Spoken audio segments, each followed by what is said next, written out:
ನಮಸ್ತೆ ಸ್ನೇಹಿತರೆ, ಇವತ್ತು ನಾವು ದ್ವಿತೀಯ BA ಇತಿಹಾಸ ಪರೀಕ್ಷೆಯ ತಯಾರಿಯನ್ನು ಮಾಡಿಕೊಳ್ಳುವ. ಇದರಲ್ಲಿ ಮೊದಲಿಗೆ ನಾವು ಹಳೆಯ ಪ್ರಶ್ನೆ ಪತ್ರಿಕೆಯನ್ನು ನೋಡ್ತಾ ಹೋಗಿ 2023ರ ಪ್ರಶ್ನೆ ಪತ್ರಿಕೆ. ಇಲ್ಲಿ 5 ಅಂಕಕ್ಕೆ ಬಂದಿರುವಂತಹ ಪ್ರಶ್ನೆಗಳು. ವಿಭಾಗ ಎಯಲ್ಲಿ ಯಾವಾಗಲೂ 5 ಅಂಕದ ಪ್ರಶ್ನೆಗಳು ಬರುವಂಥದ್ದು. 4 ಪ್ರಶ್ನೆಗೆ ನಾವು ಉತ್ತರವನ್ನು ಬರಿಬೇಕು. ಮೊದಲಿಗೆ ಬಂದಿರುವಂತಹ ಪ್ರಶ್ನೆ, ಕ್ರಿಸ್ತ ಶಕ 1526ರ ಪ್ರಥಮ ಪಾಣಿಪತ್ ಕದನ, 1529ರ ಘಾಗ್ರಾ ಕದನ, 3 ಬೈರಮ್ ಖಾನ್, 4 ತಾಜ್ ಮಹಲ್, ಮನ್ಸಬ್ದಾರಿ ಪದ್ಧತಿ, ಕೊತ್ವಾಲ್. ಇವರು ಈ ಥರ ಕೊಡ್ತಾರೆ. ನಾವು ಅದಕ್ಕೆ ಸಂಬಂಧಪಟ್ಟಂತಹ ವಿವರಣೆಗಳನ್ನು, ಸಂಬಂಧಪಟ್ಟ ಪಾಯಿಂಟ್ಸ್ಗಳನ್ನು ಬರೆದು ವಿವರಿಸ್ತಾ ಹೋದ್ರಾಯಿತು. 5 ಅಂಕಕ್ಕೆ ಬರುವಾಗ 1.5 ಪುಟದಷ್ಟು ಉತ್ತರವನ್ನು ಬರೆಯಿರಿ. ವಿಭಾಗ ಬಿಯಲ್ಲಿ 10 ಅಂಕದ ಪ್ರಶ್ನೆಗಳಿರುವಂಥದ್ದು. 10 ಅಂಕದ ಪ್ರಶ್ನೆಗಳಿಗೆ 3ರಿಂದ 4 ಪುಟದಷ್ಟು ನಿಮ್ಮ ಉತ್ತರ ಇರಬೇಕು. ಪ್ರಶ್ನೆಗಳು: ಶೇರ್ಷಹನ ಸುಧಾರಣೆಗಳನ್ನು ವಿವರಿಸಿ, ಅಕ್ಬರನ ಕಂದಾಯ ಪದ್ಧತಿಯ ಕುರಿತು ಬರೆಯಿರಿ, ಔರಂಗಜೇಬ್ನ ಧಾರ್ಮಿಕ ನೀತಿಗಳ ಕುರಿತು ಟಿಪ್ಪಣಿ ಬರೆಯಿರಿ, ಮೊಘಲರ ಕಾಲದ ಸಾಮಾಜಿಕ ಜೀವನದ ಕುರಿತು ಚರ್ಚಿಸಿ, ಬಾಲ್ಯ ವಿವಾಹದ ಕುರಿತು ಟಿಪ್ಪಣಿ ಬರೆಯಿರಿ ಅಂತ ಕೊಟ್ಟಿದ್ದಾರೆ. ಇಲ್ಲಿ 5 ಪ್ರಶ್ನೆಯನ್ನು ಕೊಟ್ಟಿದ್ದಾರೆ. ನೀವು 3 ಪ್ರಶ್ನೆಗೆ ಉತ್ತರವನ್ನು ಬರೀಬೇಕು. ವಿಭಾಗ ಸಿಯಲ್ಲಿ 15 ಅಂಕದ ಪ್ರಶ್ನೆ. ಇಲ್ಲಿ ಅವರು 4 ಪ್ರಶ್ನೆಯನ್ನು ಕೊಡ್ತಾರೆ. ನೀವು 2 ಪ್ರಶ್ನೆಗೆ ಉತ್ತರವನ್ನು ಬರೀಬೇಕು. ಸಾಹಿತ್ಯ ಕ್ಷೇತ್ರಕ್ಕೆ ಮೊಘಲರು ನೀಡಿದ ಕೊಡುಗೆಗಳನ್ನು ಚರ್ಚಿಸಿ, ಸೂಫಿಸಂನ ಉಗಮ ಮತ್ತು ಬೆಳವಣಿಗೆಯ ಕುರಿತು ವಿವರಿಸಿ, ಶಿವಾಜಿಯ ಮಿಲಿಟರಿ ಸಾಧನೆಗಳನ್ನು ವಿವರಿಸಿ, ಬ್ರಿಟಿಷರ ಭೂಕಂದಾಯ ಸುಧಾರಣೆಗಳನ್ನು ಚರ್ಚಿಸಿ ಅಂತ ಕೊಟ್ಟಿದ್ದಾರೆ.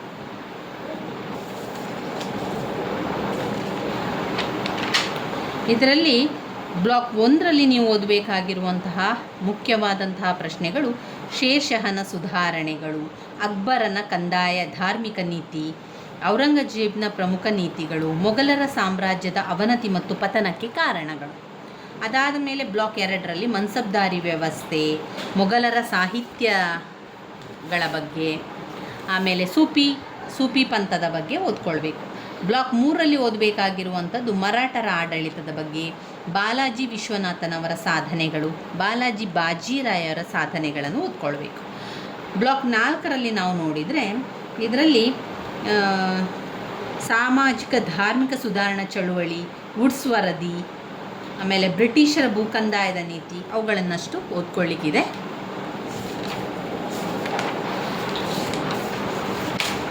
ಮೊದಲ ಒಂದು ಬ್ಲಾಕಲ್ಲಿ ಯಾವುದನ್ನು ಓದಬೇಕು ಅಂತ ನಾನು ಹೇಳ್ತಾ ಹೋಗ್ತೇನೆ. ಹೆಚ್ಚಿನ ಮುಖ್ಯವಾದಂತಹ ಪ್ರಶ್ನೆಗಳನ್ನು ನಾನು ಈಗಾಗಲೇ ವಿವರಿಸಿದ್ದೇನೆ. ಇದೆಲ್ಲ ಕೂಡ ನಮ್ಮ ಪ್ಲೇಲಿಸ್ಟಲ್ಲಿದೆ, ಅದನ್ನು ನೋಡ್ಕೊಳ್ಳಿ ನೀವು. ಅದರಲ್ಲಿ ಪ್ರತಿಯೊಂದು ಮುಖ್ಯವಾದಂತಹ ಪ್ರಶ್ನೆಗಳ ವಿವರಣೆಯನ್ನು ನಾನು ಕೊಟ್ಟಿದ್ದೇನೆ. ಅದನ್ನು ನೋಡಿಕೊಂಡು ಓದ್ಕೊಳ್ಳಿ. ಕೆಲವೊಂದು ಪಾಯಿಂಟ್ಸ್ಗಳನ್ನು ಸರಿಯಾಗಿ ಕಲಿಬೇಕು. ಪಾಯಿಂಟ್ಸ್ಗಳನ್ನು ಬರೆಯುವುದರ ಮೂಲಕ ನಂತರ ವಿವರಣೆಯನ್ನು ಬರಿತಾ ಹೋದ್ರಾಯಿತು. ನೋಡಿ, ಪುಟ ಸಂಖ್ಯೆ 3ರಲ್ಲಿ ಬನ್ನಿ. ಪುಟ ಸಂಖ್ಯೆ 3ರಲ್ಲಿ ಹುಮಾಯೂನ್ ನಾಮ ತುಂಬಾ ಮುಖ್ಯವಾಗಿರುವಂತಹ ಪ್ರಶ್ನೆ. 5 ಅಂಕಕ್ಕೆ ಕೇಳುವಂತಹ ಪ್ರಶ್ನೆ. ನೀವು ಹಳೆಯ ಪ್ರಶ್ನೆ ಪತ್ರಿಕೆಗಳನ್ನು ನೋಡಿ, ಆ ಹಳೆಯ ಪ್ರಶ್ನೆ ಪತ್ರಿಕೆಯಲ್ಲಿ ಪದೇ ಪದೇ ಕೊಟ್ಟಿರುವಂತಹ ಪ್ರಶ್ನೆಗಳನ್ನು ಮೊದಲು ಸರಿಯಾಗಿ ಕಲಿತುಕೊಳ್ಳಿ. ಅದಾದ ನಂತರ ಉಳಿದಿರುವಂತಹ ಪ್ರಶ್ನೆಗಳನ್ನು ಕೂಡ ನೀವು ಓದ್ಕೊಳ್ಬೇಕು.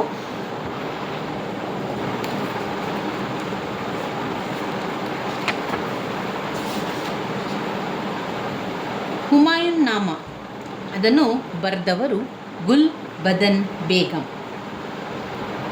ಹುಮಾಯೂನ್ ನಾಮವನ್ನು ಬರೀಬೇಕು ಅಂತ ಅವಳಿಗೆ ಹೇಳಿರುವಂಥದ್ದು ಅಕ್ಬರ್ ನೆನಪುಗಳನ್ನು ಹಾಗೂ ಅವಳು ಕಂಡಿದ್ದನ್ನು ದಾಖಲಿಸುವಂತೆ ಕೇಳಿಕೊಂಡಿದ್ದನು. ಹುಮಾಯೂನ್ ನಾಮದ ಕರ್ತೃ ಗುಲ್ ಬದನ್ ಬೇಗಂ. ಈಕೆ ಬಾಬರನ ಮಗಳು ಮತ್ತು ಹುಮಾಯೂನ್ನನ ಸಹೋದರಿ, ಬಲ ಸಹೋದರಿ, ಅಂದರೆ ಸಹೋದರಿಯಾಗಿರ್ತಾಳೆ. ಯಾರು? ಗುಲ್ ಬದನ್ ಬೇಗಂ ಹುಮಾಯೂನ್ನ ಸಹೋದರಿಯಾಗಿದ್ದಳು. ಅವಳು ಒಂದು ಪುಸ್ತಕವನ್ನು ಬರೀತಾಳೆ. ಈ ಪುಸ್ತಕವನ್ನು ಬರೀಲಿಕ್ಕೆ ತಿಳಿಸಿದವರು ಅಕ್ಬರ ಹೇಳಿರ್ತಾನೆ, ನೀನು ಕಂಡಂಥ ಹುಮಾಯೂನ್ನ ಬಗ್ಗೆ ಬರೀ, ಅವನ ಜೀವನದಲ್ಲಿ ಆಗಿರುವಂತಹ ಎಲ್ಲ ವಿಚಾರಗಳನ್ನು ನೀನು ಬರೀಬೇಕು. ಅವನು ಕಂಡಂತಹ ಒಂದು ಸತ್ಯ ಇರ್ಬೋದು, ಅವನು ಅನುಭವಿಸಿದಂಥ ನೋವುಗಳಿರ್ಬೋದು, ಅವನು ಗೆದ್ದಂತಹ ಗೆಲುವುಗಳಾಗಿರ್ಬೋದು, ಅವನ ಒಂದು ಸಹೋದರರು ಅವನಿಗೆ ಮಾಡಿದಂತಹ ಅನ್ಯಾಯಗಳಿರ್ಬೋದು, ಅವನು ಅನುಭವಿಸಿದಂತಹ ಕಷ್ಟ ನೋವು, ಅವನು ತಿಳ್ಕೊಂಡಂತಹ ಸತ್ಯಗಳು, ಅವನು ಮಾಡಿದಂತಹ ಯುದ್ಧಗಳು, ಗೆಲುವುಗಳು, ಸೋಲು ಯಾವುದೆಲ್ಲ ನಿನಗೆ ಗೊತ್ತಿದೆಯೋ ಅದನ್ನೆಲ್ಲ ನೀನು ಬರೀಬೇಕು ಅಂತ ಅಕ್ಬರ್ ರಾಜ ಕೇಳಿಕೊಂಡಾಗ ಗುಲ್ಬದನ್ ಬೇಗಂ ಅದಕ್ಕೆ ಒಪ್ಪಿ ಒಂದು ಪುಸ್ತಕವನ್ನು ಬರೀತಾಳೆ. ಅದಕ್ಕೆ ಹುಮಾಯೂನ್ ನಾಮಾ ಅಂತ ಹೆಸರು. ಈಕೆ ಬಾಬರನ ಸಹೋದರಿಯಾಗಿದ್ಲು. ಗುಲ್ಬದನ್ ಬೇಗಂ ಉತ್ತಮ ವಿದ್ಯಾವಂತಳು, ಅವಳು ಸಂಸ್ಕೃತಿವಂತಳು ಕೂಡ ಆಗಿದ್ಲು. ಅಕ್ಬರ್ ಅವನ ನೆನಪುಗಳನ್ನು ಅವಳು ಕಂಡಿದ್ದನ್ನು ದಾಖಲಿಸುವಂತೆ ಕೇಳಿಕೊಂಡನು. ಅದರಂತೆ ಗುಲ್ಬದನ್ ಬೇಗಂ ಹುಮಾಯೂನ್ನ ಜೀವನದ ಕುರಿತು ಆ ಒಂದು ಕೃತಿಯನ್ನು ರಚಿಸ್ತಾಳೆ. ಈಕೆಯು ಹುಮಾಯೂನ್ನ ಜೀವನದಲ್ಲಿ ನಡೆದಂತಹ ವೈಪರೀತ್ಯಗಳು, ಶೇಷಃ ಮತ್ತು ಹುಮಾಯೂನ್ನನಿಗೆ ನಡೆದ ಯುದ್ಧಗಳು, ಹುಮಾಯೂನ್ನ ಸಮಸ್ಯೆಗಳು, ಆತನ ಸಹೋದರರೊಂದಿಗಿನ ಸಂಬಂಧ, ಅವನ ಸಹೋದರರು ಹುಮಾಯೂನ್ನನಿಗೆ ಮಾಡಿದಂತಹ ಮೋಸ, ಇವುಗಳನ್ನು ಅದ್ಭುತವಾಗಿ ಆ ಒಂದು ಪುಸ್ತಕದಲ್ಲಿ ಅವಳು ಬರಿತಾ ಹೋಗ್ತಾಳೆ. ಇದರಿಂದ ನಮಗೆಲ್ಲರಿಗೂ ಕೂಡ ಆ ಒಂದು ವಿಚಾರ ಗೊತ್ತಾಗುವಂಥದ್ದು. ಇನ್ನು ಈ ಒಂದು ಪಾಠದಲ್ಲಿ ನೀವು ಓದಬೇಕಾಗಿರುವಂತಹ ಮುಂದಿನ ಪ್ರಶ್ನೆ,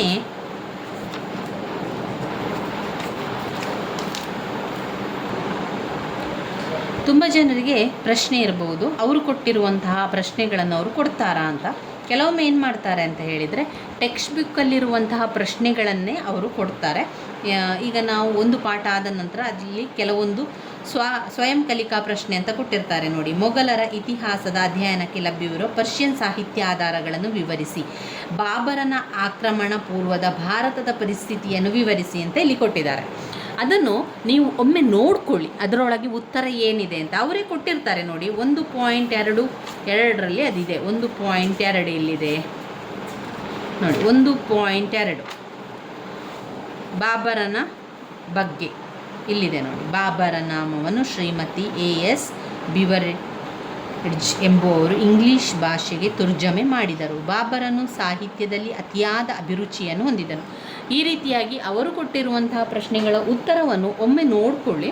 ಆದರೆ ಅವರು ಅದನ್ನೇ ಕೊಡ್ತಾರೆ ಅಂತಲ್ಲ, ಅವರು ಕೆಲವೊಮ್ಮೆ ಏನು ಮಾಡ್ತಾರೆ, ಅದನ್ನು ಸ್ವಲ್ಪ ಆ ಒಂದು ಪ್ರಶ್ನೆಯನ್ನು ಬದಲಾವಣೆಯನ್ನು ಮಾಡಿ ಕೂಡ ಕೊಡ್ತಾರೆ. ನಾವು ಕೆಲವೊಂದನ್ನು ನೋಡ್ತಾ ಹೋಗಬೇಕು. ಹಳೆಯ ಪ್ರಶ್ನೆ ಪತ್ರಿಕೆಗಳನ್ನು ನೋಡಿಕೊಳ್ಳೋದೇ ತುಂಬಾ ಒಳ್ಳೆಯದು. ಅದು ನಮಗೆ ತುಂಬಾ ಸಹಾಯ ಮಾಡ್ತದೆ. ಹಳೆಯ ಪ್ರಶ್ನೆ ಪತ್ರಿಕೆಗಳು ಎಲ್ಲಿ ಸಿಗ್ತದೆ ಅಂತ ನೀವು ನೋಡಿದರೆ, ನೀವು ಗೂಗಲಲ್ಲಿ ಹೋಗಿ KSOU ಅವರ ಓಲ್ಡ್ ಕ್ವಶನ್ ಪೇಪರ್ಸ್ ಅಂತ ಹಾಕಿ, ಆಗ ಓಲ್ಡ್ ಕ್ವಶನ್ ಪೇಪರ್ಸ್ ಇದಕ್ಕೆ ಹೋಗ್ತದೆ ಪೇಜಿಗೆ. ಅಲ್ಲಿ ನಾವೇನು ಮಾಡಬೇಕು, PG ಆಗಿದೆ, UG ಅಂತೆಲ್ಲ ಆಪ್ಷನ್ ಕೇಳ್ತಾರೆ. ನಾವು ಅಂಡರ್ ಗ್ರ್ಯಾಜುಯೇಷನ್ UGಯನ್ನು ಸೆಲೆಕ್ಟ್ ಮಾಡಬೇಕು. ಹಾಗೆ ಅಲ್ಲಿ ಆದ ನಂತರ BAಯನ್ನು ಸೆಲೆಕ್ಟ್ ಮಾಡಿ, ಅಲ್ಲಿ ಯಾವ ವರ್ಷ, ಪ್ರಥಮ ವರ್ಷ ಆಗಿದ್ದರೆ ಪ್ರಥಮ ಅಂತ ಹಾಕಿ, ದ್ವಿತೀಯ, ತೃತೀಯ ಈ ರೀತಿಯಾಗಿ ಹಾಕ್ಕೊಂಡು ನಮಗೆ ಬೇಕಾಗಿರುವಂಥ ವಿಷಯ, ಸಮಾಜಶಾಸ್ತ್ರ, ಇತಿಹಾಸ ಯಾವುದು ನಾವು ಹಾಕ್ತೇವೆ ಅದು ಅಲ್ಲಿ ಬರ್ತದೆ. ಅದನ್ನು ನೋಡಿಕೊಳ್ಳಿ. ಇಲ್ಲದ್ರೆ ಸ್ಕ್ರೀನ್ಶಾಟ್ ಆದರೂ ಆವಾಗ ತೆಕ್ಕೊಳ್ಳಿ. ಯಾಕಂದರೆ ಆವಾಗ ನಮಗೆ ಬೇಕಾದಾಗ ಆ ಪ್ರಶ್ನೆ ಪತ್ರಿಕೆಯನ್ನು ನೋಡ್ಕೊಳ್ಳಿಕ್ಕೆ ನಮಗೆ ಸಮಯ ಸಾಕಾಗೋದಿಲ್ಲ. ಆವಾಗ ನಾವೇನು ಮಾಡಬೇಕು, ಒಮ್ಮೆ ನೋಡಿಕೊಂಡಾಗ ತಕ್ಷಣವೇ ಒಂದು ಸ್ಕ್ರೀನ್ಶಾಟನ್ನು ತೆಗೆದಿಟ್ಕೊಳ್ಳಿ. ಅಥವಾ ನೀವು ಪುಸ್ತಕದಲ್ಲಿ ಬರಿತೀರಿ ಅಂತ ಆದರೆ ಮುಖ್ಯವಾದಂತಹ ಪ್ರಶ್ನೆಗಳನ್ನು ಬರ್ಕೊಳ್ಳಿ. ಆ ರೀತಿಯಾಗಿ ಮಾಡಿಕೊಂಡು ಹಳೆಯ ಪ್ರಶ್ನೆ ಪತ್ರಿಕೆಗಳಲ್ಲಿ ಬಂದಿರುವಂತಹ ಪ್ರಶ್ನೆಗಳನ್ನು ಮೊದಲಿಗೆ ನೀವು ಕಲೀಲೇಬೇಕು. ಈಗ 2025ರ ಪ್ರಶ್ನೆ ಪತ್ರಿಕೆ, 2024ರ ಪ್ರಶ್ನೆ ಪತ್ರಿಕೆ, 2023ರ ಪ್ರಶ್ನೆ ಪತ್ರಿಕೆ, ಸಾಧಾರಣವಾಗಿ 3 ಪ್ರಶ್ನೆ ಪತ್ರಿಕೆಯನ್ನಾದರೂ ಕೂಡ ನೀವು ಅಭ್ಯಾಸವನ್ನು ಮಾಡಬೇಕು. ಆವಾಗ ನಿಮಗೆ ತುಂಬಾ ಸುಲಭ ಆಗ್ತದೆ ಸ್ನೇಹಿತರೆ. ಹಳೆಯ ಪ್ರಶ್ನೆ ಪತ್ರಿಕೆಗಳಿಂದ ಪ್ರಶ್ನೆಗಳನ್ನು ನೋಡಿಕೊಂಡು ಓದ್ಕೊಳ್ಳೋದು ತುಂಬಾ ಸಹಾಯವನ್ನು ಕೊಡ್ತದೆ. ಹಾಗೆ ಓದ್ಕೊಂಡ್ರೆ ನಮಗೆ ನೆನಪಲ್ಲಿ ಕೂಡ ಉಳಿತದೆ. ಇನ್ನು ತುಂಬಾ ಮುಖ್ಯವಾಗಿರುವಂಥ ಪ್ರಶ್ನೆ, ಮೊದಲನೆಯ ಪಾಣಿಪತ್ ಯುದ್ಧ ಕ್ರಿಸ್ತ ಶಕ 1526, 2023ರ ಪ್ರಶ್ನೆ ಪತ್ರಿಕೆಯಲ್ಲಿ ಬಂದಿರುವಂತಹ 5 ಅಂಕದ ಪ್ರಶ್ನೆ. ಮೊದಲ ಪ್ರಶ್ನೆ, ಕ್ರಿಸ್ತ ಶಕ 1526ರ ಪ್ರಥಮ ಪಾಣಿಪತ್ ಕದನ ಅಂತ ಕೇಳಿದ್ದಾರೆ. ಅದೇ ನೋಡಿ, ಪುಟ ಸಂಖ್ಯೆ 18ರಲ್ಲಿದೆ ಅದು ನೋಡಿ. ಮೊದಲನೆಯ ಪಾಣಿಪತ್ ಯುದ್ಧ ಕ್ರಿಸ್ತ ಶಕ 1526. ನಮಗೆ ಆ ಒಂದು ಯುದ್ಧದ ಬಗ್ಗೆ ಬೇಕು. ನಾವು ಅದನ್ನು ಒಮ್ಮೆ ಓದ್ಕೊಂಡು ಅಲ್ಲಿ ಏನು ಕೊಟ್ಟಿದ್ದಾರೆ ಅಂತ ನೋಡಿಕೊಂಡು ಓದ್ಕೊಳ್ತಾ ಹೋಗಿ, ಅದರೊಳಗೆ ವಿಚಾರ ಏನಿದೆ ಎನ್ನುವಂಥದ್ದು ನೀವು ಓದ್ತಾ ಹೋಗಿ. ಅದಾದ ನಂತರದಲ್ಲಿ ಮುಖ್ಯವಾದಂಥ ವಿಚಾರಗಳನ್ನು ನೀವು ಪಾಯಿಂಟ್ಸ್ ಮಾಡಿಕೊಳ್ಳಿ. ಟೆಕ್ಸ್ಟ್ ಬುಕ್ಕಲ್ಲಿ ಅಂತ ಆದರೆ ನೀವು ಟೆಕ್ಸ್ಟ್ ಬುಕ್ಕಲ್ಲೇ ಗುರುತನ್ನು ಹಾಕ್ಕೊಳ್ಳಿ, ಇಲ್ಲ ಅಂತಾದರೆ ನೀವು ಪಾಯಿಂಟ್ಸ್ ಬುಕ್ ಅಂತ ಮಾಡಿಕೊಂಡಿದ್ರೆ ಪಾಯಿಂಟ್ಸ್ ಬುಕ್ಕಲ್ಲಿ ಹಾಕಿ. 1526 ಮೊದಲನೇ ಪಾಣಿಪತ್ ಯುದ್ಧದಲ್ಲಿ ಏನೆಲ್ಲ ಆಯಿತು, ಏನೆಲ್ಲ ವಿಚಾರಗಳಿದೆ ಎನ್ನುವಂಥದ್ದನ್ನು ಬರಿತಾ ಹೋದರೆ ಆಯಿತು. ಇವಾಗ ನಾವು ಒಮ್ಮೆ ನೋಡಿಕೊಳ್ಳು ಅದರೊಳಗೆ ಏನೆಲ್ಲ ವಿಚಾರಗಳಿದೆ ಅಂತ. ಬಾಬರನು ಸಕಲ ಸಿದ್ಧತೆಗಳೊಂದಿಗೆ 1525ರಲ್ಲಿ 5ನೆಯ ಬಾರಿಗೆ ಭಾರತದತ್ತ ದಂಡಯಾತ್ರೆಯನ್ನು ಕೈಗೊಂಡನು. ಯಾರು? ಬಾಬರ ಏನು ಮಾಡ್ತಾನೆ, ಭಾರತದ ಕಡೆಗೆ ದಂಡಯಾತ್ರೆಗೆ ಬರ್ತಾನೆ. ಭಾರತವನ್ನು ಸೋಲಿಸಬೇಕು, ಭಾರತದಲ್ಲಿ ನಾನು ರಾಜ್ಯಭಾರವನ್ನು ಮಾಡಬೇಕು ಎನ್ನುವ ಕಾರಣದಿಂದಾಗಿ 1525ನೆಯ ವರ್ಷದಲ್ಲಿ ಎಲ್ಲ ಸಿದ್ಧತೆಯೊಂದಿಗೆ, ಸೈನಿಕರು ಎಲ್ಲ ಒಂದು ಸಿದ್ಧತೆಯೊಂದಿಗೆ ಅವನೇನು ಮಾಡ್ತಾನೆ, ಭಾರತದತ್ತ ದಂಡಯಾತ್ರೆಯನ್ನು ಕೈಗೊಳ್ಳುತ್ತಾನೆ. ಬಾಬರನ ತನ್ನ ಕೈ ಕೆಳಗೆ ಎಷ್ಟು ಸೈನಿಕರನ್ನು ಇಟ್ಕೊಂಡಿದ್ದ ಅಂತ ಹೇಳಿದರೆ 12,000 ಸೈನಿಕರುಗಳಿಂದ ಕೂಡಿದ್ದಂತಹ ಒಂದು ಸುಸಜ್ಜಿತವಾದ ಸೇನೆಯನ್ನು ರೆಡಿ ಮಾಡ್ತಾನೆ ಬಾಬರನು. ಅವನು ಹೊಂದಿದ್ದ. ಇದರೊಂದಿಗೆ ಹುಮಾಯೂನ್ನನ ಸೈನ್ಯವು ಬದಕ್ಷಾನ್ನಿಂದ ಬಂದು ಬಾಬರನ ಸೈನ್ಯವನ್ನು ಸೇರ್ತದೆ. ಅಷ್ಟೇ ಅಲ್ಲದೆ ಬಾಬರನಿಗೆ ಸಹಾಯವನ್ನು ಮಾಡಲಿಕ್ಕೆ ಹುಮಾಯೂನ್ ಕೂಡ ಕೈ ಜೋಡಿಸ್ತಾನೆ. ಹುಮಾಯೂನ್ನ ಸೈನಿಕರನ್ನು ಕೂಡ ಬಾಬರನ ಸೈನಿಕರ ಜೊತೆಗೆ ಸೇರಿಸಿಕೊಳ್ತಾನೆ. ಬಾಬರನ ಸೇನೆಯನ್ನು ಕಂಡ ದೌಲತ್ ಖಾನ್ ಲೂದಿ ಪಲಾಯನವನ್ನು ಮಾಡ್ತಾನೆ. ಅಲ್ಲಿ ದೌಲತ್ ಖಾನ್ ಎನ್ನುವಂತಹ ರಾಜನಿಗೆ ಅವರ ಒಂದು ಸೈನ್ಯವನ್ನು ನೋಡಿ ತುಂಬಾ ಟೆನ್ಷನ್ ಆಗ್ತದೆ. ಇಷ್ಟೊಂದು ದೊಡ್ಡ ಸೈನ್ಯದ ಜೊತೆಗೆ ಹೇಗೆ ಯುದ್ಧ ಮಾಡೋದು ಅಂತ ಯೋಚನೆ ಮಾಡಿಕೊಂಡು ಅಲ್ಲಿಂದ ಪಲಾಯನವನ್ನು ಮಾಡ್ತಾನೆ. ಯಾರು? ದೌಲತ್ ಖಾನ್. ಬಾಬರನ ಸೇವೆ ಅವನನ್ನು ಅಟ್ಟಿಸಿಕೊಂಡು ಹೋಗ್ತಾರೆ. ಅವನ ಪಲಾಯನ ಮಾಡುವುದು ಗೊತ್ತಾದಂತಹ ಬಾಬರ ಏನು ಮಾಡ್ತಾರೆ, ತನ್ನ ಸೈನಿಕರನ್ನು ಕಳಿಸ್ತಾರೆ. ಹೋಗಿ ಅವನ ಹಿಂದೆ ಹೋಗಿ, ಅವನು ತಪ್ಪಿಸ್ಕೊಳ್ಳಿಕ್ಕೆ ನೋಡ್ತಾ ಇದ್ದಾನೆ, ಅವನು ಓಡಿ ಹೋಗ್ತಾ ಇದ್ದಾನೆ, ದೌಲತ್ ಖಾನನ್ನು ಹಿಡಿದುಕೊಂಡು ಬನ್ನಿ ಅಂತ ಹೇಳ್ತಾನೆ. ಅದೇ ರೀತಿ ಬಾಬರನ ಒಂದು ಆಜ್ಞೆಯನ್ನು ಕೇಳಿದಂಥ ಅವನ ಸೈನಿಕರು ಅವನ ಹಿಂದೆ ಹೋಗಿ ಅವನನ್ನು ಹಿಡಿದು ಸೆರೆಮನೆ ವಾಸಕ್ಕೆ ತಲುಪಿಸ್ತಾರೆ. ಸೆರೆ ಹಿಡಿದು ಬಾಬರನ ಮುಂದೆ ತಂದು ನಿಲ್ಲಿಸ್ತಾರೆ. ಬಾಬರನು ಏನು ಮಾಡ್ತಾನೆ, ದೌಲತ್ ಖಾನ್ ಲೂದಿಯನ್ನು ಸೆರೆಮನೆಯಲ್ಲಿ ಇಡ್ತಾನೆ. ಪಂಜಾಬ್ನ ಇತರ ಭಾಗಗಳನ್ನು ತನ್ನ ಅಧಿಕಾರಕ್ಕೆ ತೆಗೆದುಕೊಳ್ಳಲು ಬಾಬರನು ತುಂಬಾ ಶ್ರಮ ವಹಿಸ್ತಾನೆ. ದೌಲತ್ ಖಾನ್ ಲೂದಿಯ ಅಧಿಕಾರಗಳು ಮತ್ತು ಸೈನಿಕರು ಬಾಬರನ ಪಕ್ಷವನ್ನು ಸೇರ್ತಾರೆ. ಈಗ ದೌಲತ್ ಖಾನ್ ರಾಜನಾದಂತಹ ದೌಲತ್ ಖಾನನ್ನು ಅವನ ವಿರುದ್ಧ ಯುದ್ಧ ಮಾಡಲಿಕ್ಕೆ ಬಂದಂತಹ ಬಾಬರನ ಸೈನಿಕರನ್ನು ನೋಡಿ ದೌಲತ್ ಖಾನ್ ಏನು ಮಾಡ್ತಾನೆ, ಅಲ್ಲಿಂದ ಪಲಾಯನವನ್ನು ಮಾಡ್ತಾನೆ, ಓಡಿ ಹೋಗ್ತಾನೆ. ಓಡಿ ಹೋಗುವುದನ್ನು ಕಂಡಂತಹ ಬಾಬರ್ ಏನು ಮಾಡ್ತಾನೆ, ತನ್ನ ಸೈನಿಕರನ್ನು ಕಳಿಸ್ತಾರೆ, ಹೋಗಿ ಅವನನ್ನು ಹಿಡಿದುಕೊಂಡು ಬನ್ನಿ ಅಂತ. ಹಾಗೆ ಬಾಬರನ ಸೈನಿಕರು ಸೇರಿ ಅವನನ್ನು ಹಿಡ್ಕೊಂಡು ಬರ್ತಾರೆ. ನಂತರ ಜೈಲಿಗೆ ಹಾಕುವಂತೆ ಹೇಳ್ತಾರೆ. ಜೈಲಿಗೆ ಹಾಕಿದಂತಹ ದೌಲತ್ ಖಾನ್ನನ್ನು ಯಾರು ಬಾಬರನು ಏನು ಮಾಡ್ತಾನೆ, ಅವನ ಎಲ್ಲ ಅನೇಕ ರಾಜ್ಯಗಳನ್ನು, ಅವನು ರಾಜ್ಯಭಾರವನ್ನು ಮಾಡುತ್ತಿದ್ದಂತಹ ಅನೇಕ ಪ್ರದೇಶವನ್ನು ತಾನು ಪಡೆದುಕೊಳ್ತಾನಲ್ವಾ. ಅವನನ್ನು ಸೆರೆಮನೆ ವಾಸಕ್ಕೆ ಕಳಿಸ್ತಾರೆ, ಜೈಲಲ್ಲಿ ಇಡ್ತಾರೆ. ಪಂಜಾಬ್ನ ಇತರ ಭಾಗಗಳನ್ನು ತನ್ನ ಅಧಿಕಾರಕ್ಕೆ ತೆಗೆದುಕೊಳ್ಳಲು ಬಾಬರ ತುಂಬಾ ಶ್ರಮ ವಹಿಸ್ತಾ ಇರ್ತಾನೆ. ದೌಲತ್ ಖಾನ್ ಲೂದಿಯ ಅಧಿಕಾರಿಗಳು, ಸೈನಿಕರು ಬಾಬರನ ಪಕ್ಷವನ್ನು ಸೇರ್ತಾರೆ. ಈಗ ದೌಲತ್ ಖಾನನ್ನು ಜೈಲಿಗೆ ಹಾಕಿದಾಗ ದೌಲತ್ ಖಾನ್ನ ಜನರು, ದೌಲತ್ ಖಾನ್ನ ಒಂದು ಸೈನಿಕರು ಎಲ್ಲರೂ ಕೂಡ ಬಾಬರನ ಸೈನ್ಯ ಪಕ್ಷಕ್ಕೆ ಸೇರ್ತಾರೆ. ಈಗ ಬಾಬರನ ಸೈನ್ಯ ಮತ್ತಷ್ಟು ದೊಡ್ಡ ಆಗ್ತದೆ, ಇನ್ನಷ್ಟು ದೊಡ್ಡ ಆಗ್ತದೆ. ದೆಹಲಿ ಸಿಂಹಾಸನವನ್ನು ವಶಪಡಿಸಿಕೊಳ್ಳಲು ಹೊಂಚು ಹಾಕುತ್ತಿದ್ದ ಅಲಂ ಖಾನ್ ಲೂದಿಯು ಪಾಣಿಪತ್ ಯುದ್ಧ ಪ್ರಾರಂಭವಾಗುವವರೆಗೆ ಬಾಬರನೊಂದಿಗಿದ್ದನು. ಅಲಂ ಖಾನ್ ಲೂದಿ ಏನು ಮಾಡ್ತಾನೆ, ಅವನು ದೆಹಲಿಯ ಸಿಂಹಾಸಕ್ಕೆ ಹೊಂಚು ಆಗ್ತಾ ಇದ್ದ. ಅಂತಹ ಸಂದರ್ಭದಲ್ಲಿ ಬಾಬರ ಸಿಗ್ತಾನೆ. ಬಾಬರನು ಪಾಣಿಪತ್ ಯುದ್ಧ ಪ್ರಾರಂಭವಾಗುವವರೆಗೆ ಬಾಬರನೊಂದಿಗೆ ಆತನು ಕೈ ಜೋಡಿಸ್ತಾನೆ. ನಂತರ ಅವನಿಂದ ದೂರ ಆಗ್ತಾನೆ ಅಲಂ ಖಾನ್. ಅಲ್ಲಿಂದ ದೂರ ಆಗಿ ಗುಜರಾತಿನ ದೊರೆಯಲ್ಲಿ ಆಶ್ರಯವನ್ನು ಕೂಡ ಪಡಿತಾರೆ. ಇದರಿಂದಾಗಿ ಸ್ವಾರ್ಥ ಸಾಧಕರಾಗಿದ್ದ ಅಫ್ಘನ್ ನೋಬಲ್ನರಿಂದ ದೂರವಾಗಿ ಬಾಬರನು ಸರ್ಹಿಂದ್ ಮಾರ್ಗವಾಗಿ ದೆಹಲಿಯ ಕಡೆಗೆ ಹೋಗ್ತಾನೆ. ಇಬ್ರಾಹಿಂ ಲೋದಿಯ ವಿರೋಧಿಗಳು ಬಾಬರನಿಗೆ ತನ್ನ ಬೆಂಬಲವಿದೆ ಎಂದು ರಹಸ್ಯವಾಗಿ ವಿಷಯವನ್ನು ರವಾನಿಸ್ತಾರೆ. ರಾಣಾ ಸಂಗ್ರಾಮ ಸಿಂಹನು ಕೂಡ ದೆಹಲಿಯ ಮೇಲೆ ಜಂಟಿಯಾಗಿ ಆಕ್ರಮಣ ಮಾಡಲು ಬಾಬರನನ್ನು ಆಹ್ವಾನಿಸುತ್ತಾನೆ. ಇತ್ತ ಇಬ್ರಾಹಿಂ ಲೋದಿಯು ಬಾಬರನನ್ನು ಎದುರಿಸಲು ಸಜ್ಜಾದನು. ಆತನು ಬಾಬರನ ಗಮನವನ್ನು ಬೇರೆಡೆಗೆ ಸೆಳೆಯಲು ಹಾಗೂ ತನಗೆ ಅವನನ್ನು ಎದುರಿಸಲು ಸ್ವಲ್ಪ ಕಾಲಾವಕಾಶವನ್ನು ಪಡೆದುಕೊಳ್ತಾನೆ. ಹಿಸ್ಸಾರ್ ಫಿರೋಜ್ನ ಶೇಖ್ದಾರನಾಗಿದ್ದ ಹಮೀದ್ ಖಾನ್ನನ್ನು ಬಾಬರನ ಸೈನ್ಯವನ್ನು ತಡೆಯಲು ಕಳಿಸ್ತಾರೆ. ಹುಮಾಯೂನನು ಹಮೀದ್ ಖಾನ್ನನ್ನು ಎದುರಿಸಿ ಅವನನ್ನು ಸೋಲಿಸುವಂಥದ್ದು. ಬಾಬರನು ಅವನ ಗೆಲುವನ್ನು ಹುರಿದುಂಬಿಸಲು ಹಿಸ್ಸರ್ ಫಿರೋಜ್ ಜಿಲ್ಲೆಯನ್ನು ಹುಮಾಯೂನ್ಗೆ ನೀಡ್ತಾನೆ. ಇವಿಷ್ಟು ಆಗಿರುವಂತಹ ಘಟನೆ ಮೊದಲನೆಯ ಪಾಣಿಪತ್ ಯುದ್ಧದಲ್ಲಿ. ಪಾಣಿಪತ್ ಯುದ್ಧದ ಒಂದು ಪರಿಣಾಮ ಏನಾಯಿತು ಮತ್ತು ಪಾಣಿಪತ್ ಯುದ್ಧದ ಕಾರ್ಯಾಚರಣೆ ಏನು, ಇದೆಲ್ಲ ಕೂಡ ನಿಮಗೆ ಗೊತ್ತಿರಬೇಕು. ಯಾಕೆ ಗೊತ್ತಿರಬೇಕು ಈ ಎಲ್ಲ ವಿಚಾರ ಅಂತ ಹೇಳಿದರೆ, ಇಲ್ಲಿ ನಮಗೆ 5 ಅಂಕಕ್ಕೆ ಕೊಟ್ಟಿರುವಂತಹ ಪ್ರಶ್ನೆ 1526 ಮೊದಲ ಪಾಣಿಪತ್ ಕದನ ಅಂತ ಮಾತ್ರ ಕೊಟ್ಟಿದ್ದಾರೆ. ಅದರಿಂದ ನಾವೇನು ಇವಿಷ್ಟು ವಿಚಾರವನ್ನು ಮಾತ್ರ ಬರೆದ್ರೆ ಸಾಕು. ಒಂದು ವೇಳೆ 10 ಅಂಕಕ್ಕೆ ಪ್ರಶ್ನೆ ಬಂದಾಗ ಮೊದಲನೆಯ ಪಾಣಿಪತ್ ಯುದ್ಧ ಕ್ರಿಸ್ತಶಕ 1526 ಯುದ್ಧದ ಬಗ್ಗೆ, ಯುದ್ಧದ ಕಾರ್ಯಾಚರಣೆಯ ಬಗ್ಗೆ, ಯುದ್ಧದ ಪರಿಣಾಮದ ಬಗ್ಗೆ ತಿಳಿಸಿ ಅಂತ ಕೇಳಿದಾಗ ನಾವು ಸಂಪೂರ್ಣವಾಗಿ ಇಲ್ಲಿಯ ತನಕ ಆ ವಿಚಾರಗಳನ್ನೆಲ್ಲ ಬರಿಬೇಕು. 10 ಅಂಕಕ್ಕೆ 15 ಅಂಕಕ್ಕೆ ಬಂದಾಗ ನಾವು ಆ ರೀತಿಯಾಗಿ ಮಾಡಬೇಕಾಗ್ತದೆ. ಯುದ್ಧದ ಕಾರ್ಯಾಚರಣೆ ಏನಾಯಿತು, ಹೇಗೆ ಯುದ್ಧದ ಕಾರ್ಯಾಚರಣೆಯನ್ನು ನಡೆಯಿತು ಅಂತ ನೋಡ್ತಾ ಹೋಗುವ. ಬಾಬರ್ ಶಹಬಾದ್ನಲ್ಲಿ ಇಳಿದುಕೊಂಡು ಇಬ್ರಾಹಿಂನ ಕಾರ್ಯಾಚರಣೆಗಳನ್ನು ತಿಳಿಯಲು ರಹಸ್ಯವಾಗಿ ತನ್ನ ಜನರನ್ನು ಕಳಿಸ್ತಾನೆ. ಏನು ಮಾಡ್ತಾನೆ, ಬಾಬರ ಸುಮ್ಮನೆ ಕೂತ್ಕೊಳ್ಳಿಲ್ಲ. ಇಷ್ಟಾದ ನಂತರ ಬಾಬರ ಏನು ಮಾಡ್ತಾನೆ, ಅವನು ರಾಜ ಇಬ್ರಾಹಿಂನ ಕಾರ್ಯಾಚರಣೆ ಏನು, ಅವನು ಏನೆಲ್ಲ ಮಾಡ್ತಾ ಇದ್ದಾನೆ ಅಂತ ಅವರು ಮೆಲ್ಲಗೆ ರಹಸ್ಯವಾಗಿ ಅದನ್ನು ತಿಳಿದುಕೊಳ್ಳುವ ಪ್ರಯತ್ನವನ್ನು ಮಾಡ್ತಾನೆ. ಬಾಬರ ಏನು ಮಾಡ್ತಾನೆ, ತನ್ನ ಜನರನ್ನು ಇಬ್ರಾಹಿಂ ಏನೆಲ್ಲ ಕಾರ್ಯಾಚರಣೆಯನ್ನು ಮಾಡ್ತಾನೆ ಅಂತ ಕಳಿಸ್ಕೊಡ್ತಾನೆ. ಇಬ್ರಾಹಿಂ ಏನು ಮಾಡ್ತಾನೆ, ಕಾರ್ಯಾಚರಣೆಯನ್ನು ತಿಳಿಬೇಕು, ಇಬ್ರಾಹಿಂನ ಕಾರ್ಯಾಚರಣೆ ನಮಗೆ ಗೊತ್ತಾಗಬೇಕು ಅಂತ ಹೇಳಿ ರಹಸ್ಯವಾಗಿ ಬಾಬರ ತನ್ನ ಜನರನ್ನು ಕಳಿಸ್ತಾನೆ. ಇಬ್ರಾಹಿಂ ಲೋದಿಯು ಸುಮಾರು 1,00,000 ಸೈನಿಕರೊಂದಿಗೆ ಬಾಬರನ ಪಾಳೆಯದತ್ತ ಸಾಗುತ್ತಿರುವುದಾಗಿ ತಿಳಿದು ಬರ್ತದೆ.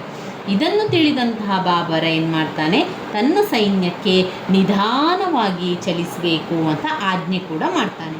ಹೀಗೆ ಚಲಿಸಿದ ಎರಡೂ ಸೈನ್ಯಗಳು ಕಡೆಗೆ ಏಪ್ರಿಲ್ 1526ರಲ್ಲಿ ಪಾಣಿಪತ್ ಎನ್ನುವಂತಹ ಜಾಗದಲ್ಲಿ ಸಂಧಿ ಮಾಡ್ತವೆ. ಸಂಧಿಸ್ತಾರೆ. ಬಾಬರನು ತನ್ನ ಸೈನ್ಯದ ಮಧ್ಯಭಾಗದಲ್ಲಿ ನಿಂತು ಯುದ್ಧ ಮಾಡಲು ಉಪಕ್ರಮಿಸ್ತಾನೆ. ತನ್ನ ಬಳಿ ಇದ್ದ ಭಾರವಾದ ಬಂದೂಕುಗಳನ್ನು ಮಧ್ಯಭಾಗದಲ್ಲಿ ಸ್ಥಾಪಿಸಿದನು. ಮಧ್ಯ ಏಷ್ಯಾದಲ್ಲಿ ಫಿರಂಗಿಗಳ ಕಾರ್ಯಾಚರಣೆಯಲ್ಲಿ ನುರಿತವರು ಅವರ ನಿರ್ವಹಣೆಯನ್ನು ಹೊತ್ತಿದ್ದರು. ಏಪ್ರಿಲ್ 20, 1526ರಂದು ಇಬ್ರಾಹಿಂ ಲೋದಿಯು ತನ್ನ ಸೈನ್ಯಕ್ಕೆ ಬಾಬರನ ಸೈನ್ಯವನ್ನು ಮುತ್ತುವಂತೆ ಆಜ್ಞೆ ಮಾಡಿರ್ತಾನೆ. ಬಾಬರನ ಸೈನಿಕರು ಬಂದೂಕುಗಳಿಂದ ಗುಂಡಿನ ಸುರಿಮಳೆಯನ್ನು ಕರೆದರು. ಇಬ್ರಾಹಿಂನ ಸೇವೆ ವೀರಾವೇಶದಿಂದ ಹೋರಾಡಿದರಾದರೂ ಉತ್ತಮ ಯುದ್ಧ ನೈಪುಣ್ಯರಾದ ಬಾಬರನ ಸೈನಿಕರ ಮೇಲೆ ಜಯವನ್ನು ಸಾಧಿಸಲಾಗಲಿಲ್ಲ.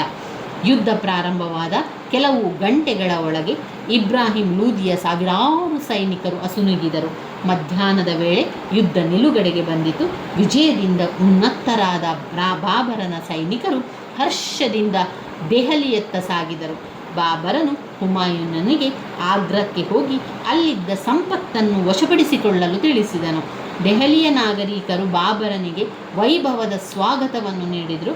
ಖುತ್ಬಾವನ್ನು ಬಾಬರನ ಹೆಸರಿನಲ್ಲಿ ಓದಿ ಅವನನ್ನು ಹಿಂದೂಸ್ಥಾನದ ಚಕ್ರವರ್ತಿ ಎಂದು ಘೋಷಿಸಲಾಯಿತು. ಬಾಬರನಿಗೆ ಹಿಂದೂಸ್ಥಾನದ ಚಕ್ರವರ್ತಿ ಎನ್ನುವಂತಹ ಬಿರುದು ಕೂಡ ಬರ್ತದೆ. ಬಾಬರನಿಗೆ ಗೊತ್ತಾಗ್ತದೆ, ಈಗ ಸೈನ್ಯ ಹೊರಡ್ತದೆ, ಇಬ್ರಾಹಿಂ ಲೂದಿಯ ಸೈನ್ಯ ಬರ್ತಾ ಇದೆ, ಅವನದು 1,00,000 ಸೈನ್ಯ ಅವನಲ್ಲಿದೆ ಅಂತ ಗೊತ್ತಾದಂತಹ ಬಾಬರ್ ಏನು ಮಾಡ್ತಾನೆ, ತನ್ನ ಸೈನಿಕರು ನಿಧಾನವಾಗಿ ಹೋಗಿ ನಿಧಾನವಾಗಿ ಚಲಿಸಿ ಅವರು ಮೊದಲು ಬರಲಿ ಎನ್ನುವ ಕಾರಣದಿಂದಾಗಿ ಹೇಳ್ತಾರೆ. ಅದೇ ರೀತಿಯಲ್ಲಿ ಬಾಬರನ ಸೈನಿಕರು ಏನು ಮಾಡ್ತಾರೆ, ತುಂಬ ನಿಧಾನಗತಿಯಲ್ಲಿ ಹೋಗ್ತಾರೆ. 1526 ಪಾಣಿಪತ್ ಎನ್ನುವಂಥ ಜಾಗದಲ್ಲಿ ಇಬ್ಬರು ಸಂಧಿ ಮಾಡ್ತಾರೆ. ಹಾಗೆ ಅಲ್ಲಿ ಯುದ್ಧವು ಕೂಡ ಆರಂಭವಾಗುವಂಥದ್ದು, ಗುಂಡಿನ ಸುರಿಮಳೆ ಕೂಡ ಆಗ್ತದೆ. ಬಾಬರನು ಕೂಡ ಇಬ್ರಾಹಿಂ ಲೋದಿ ಕೂಡ ಯುದ್ಧವನ್ನು ಮಾಡ್ತಾರೆ.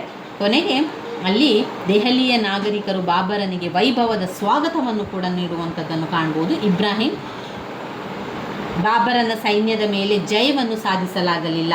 ಉತ್ತಮ ಯುದ್ಧ ನೈಪುಣ್ಯ ಇತ್ತು ಯಾರಿಗೆ, ಇಬ್ರಾಹಿಂ ಸೇನೆಗೆ ಒಳ್ಳೆಯ ಒಂದು ಯುದ್ಧ ಮಾಡುವಂಥ ನೈಪುಣ್ಯತೆ ಇತ್ತು. ವೀರಾವೇಶದಿಂದ ಹೋರಾಡಿದರಾದರೂ ಕೂಡ ಉತ್ತಮ ಯುದ್ಧದ ನೈಪುಣ್ಯರಾದ ಬಾಬರನ ಸೈನಿಕರ ಮೇಲೆ ಜಯವನ್ನು ಸಾಧಿಸಲು ಇಬ್ರಾಹಿಂ ಸೇನೆಗೆ ಆಗಲಿಲ್ಲ.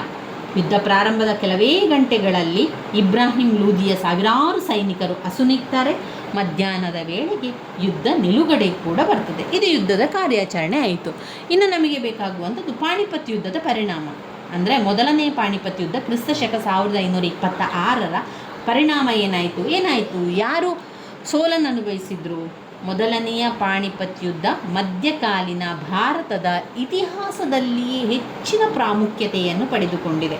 ಅದು ಟರ್ಕೋ ಅಫ್ಘನ್ ದೊರೆಗಳ ಆಳ್ವಿಕೆಗೆ ಒಂದು ದೊಡ್ಡ ಪೆಟ್ಟನ್ನು ನೀಡಿದ್ದಲ್ಲದೆ ಲೂದಿ ವಂಶದ ಅಂತ್ಯವನ್ನು ಕೂಡ ಸಾರ್ತದೆ. ಇಲ್ಲಿ ಏನಾಯಿತು? ಪಾಣಿಪತ್ ಯುದ್ಧದಲ್ಲಿ ಲೂದಿ ವಂಶ ಅಂತ್ಯ ಆಗ್ತದೆ. ಅಲ್ಲದೆ ಮೊಘಲ್ ಸಾಮ್ರಾಜ್ಯದ ಸ್ಥಾಪನೆಗೆ ಕೂಡ ಕಾರಣ ಆಗ್ತದೆ.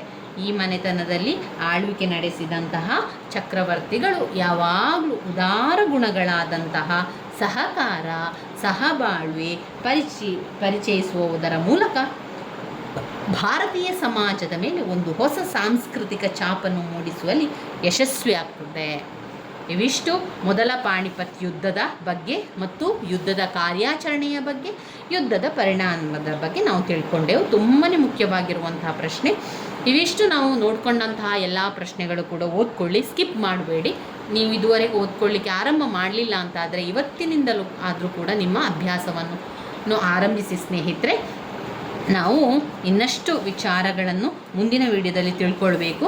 ಇವಿಷ್ಟು ಈ ಒಂದು ಘಟಕ 1, 2ರಲ್ಲಿ ಬರುವಂತಹ ಮುಖ್ಯವಾದ ಪ್ರಶ್ನೆಗಳನ್ನು ನಾವು ನೋಡಿಕೊಂಡೆವು. ಇನ್ನು ಇದರಲ್ಲಿ ನಾವು ನೋಡುವುದಾದರೆ ಯಾವುದು ತುಂಬಾ ಮುಖ್ಯವಾದಂತಹ ಪ್ರಶ್ನೆ ಇದೆ ಅಂತ ನೋಡಬೇಕು. ಇನ್ನು ನಮಗೆ ಇದರಲ್ಲಿ ಸಿಗುವಂಥದ್ದು ಘಟಕ 3ರಲ್ಲಿ ವೆರಿ ಇಂಪಾರ್ಟೆಂಟ್ ಆಗಿರುವಂತಹ ಒಂದು ಪ್ರಶ್ನೆ. ಸೂರ್ ಸಂತತಿಯ ಬಗ್ಗೆ ಕೂಡ ಸ್ವಲ್ಪ ಓದ್ಕೊಳ್ಳಿ. ತುಂಬಾ ಮುಖ್ಯವಾಗಿರುವಂತಹ 15 ಅಂಕದ ಪ್ರಶ್ನೆ. ಶೇರ್ಷಹನ ಸುಧಾರಣೆಗಳು ವೆರಿ ಇಂಪಾರ್ಟೆಂಟ್ ಆಗಿರುವಂತಹ ಪ್ರಶ್ನೆ. ಶೇರ್ಷಹನ ಸುಧಾರಣೆಗಳನ್ನು ನಮಗೆ 2023ರ ಪ್ರಶ್ನೆ ಪತ್ರಿಕೆಯಲ್ಲಿ ಎಷ್ಟು ಅಂಕಕ್ಕೆ ಕೇಳಿದ್ದಾರೆ? ಇದನ್ನು ನಮಗೆ 10 ಅಂಕಕ್ಕೆ ಕೇಳಿದ್ದಾರೆ ಸ್ನೇಹಿತರೆ. ಶೇರ್ಷಹನ ಸುಧಾರಣೆಗಳು ಇದು ವೆರಿ ಇಂಪಾರ್ಟೆಂಟ್. ಕೆಲವೊಮ್ಮೆ ಅವರು 15 ಅಂಕಕ್ಕೂ ಕೂಡ ಅದೇ ಪ್ರಶ್ನೆಯನ್ನು ಕೇಳ್ತಾರೆ, ಅದನ್ನೇ ಅವರು 5 ಅಂಕಕ್ಕೂ ಕೂಡ ಕೇಳ್ತಾರೆ. ಇಲ್ಲಿ ಅದನ್ನು 10 ಅಂಕಕ್ಕೆ ಕೊಟ್ಟಿರುವಂತಹ ಪ್ರಶ್ನೆ ಶೇರ್ಷಹನ ಸುಧಾರಣೆಗಳನ್ನು ನಾವು ಮುಂದಿನ ವಿಡಿಯೋದಲ್ಲಿ ತಿಳ್ಕೊಳ್ಳುವ ಸ್ನೇಹಿತರೆ. ನನ್ನ ವಿಡಿಯೋಸ್ ಎಲ್ಲ ನಿಮಗೆ ಇಷ್ಟ ಆಗಿದ್ದರೆ ಲೈಕ್ ಕೊಡಿ, ಶೇರ್ ಮಾಡಿ, ಸಬ್ಸ್ಕ್ರೈಬ್ ಮಾಡಲಿಕ್ಕೆ ಮರಿಬೇಡಿ. ಧನ್ಯವಾದಗಳು.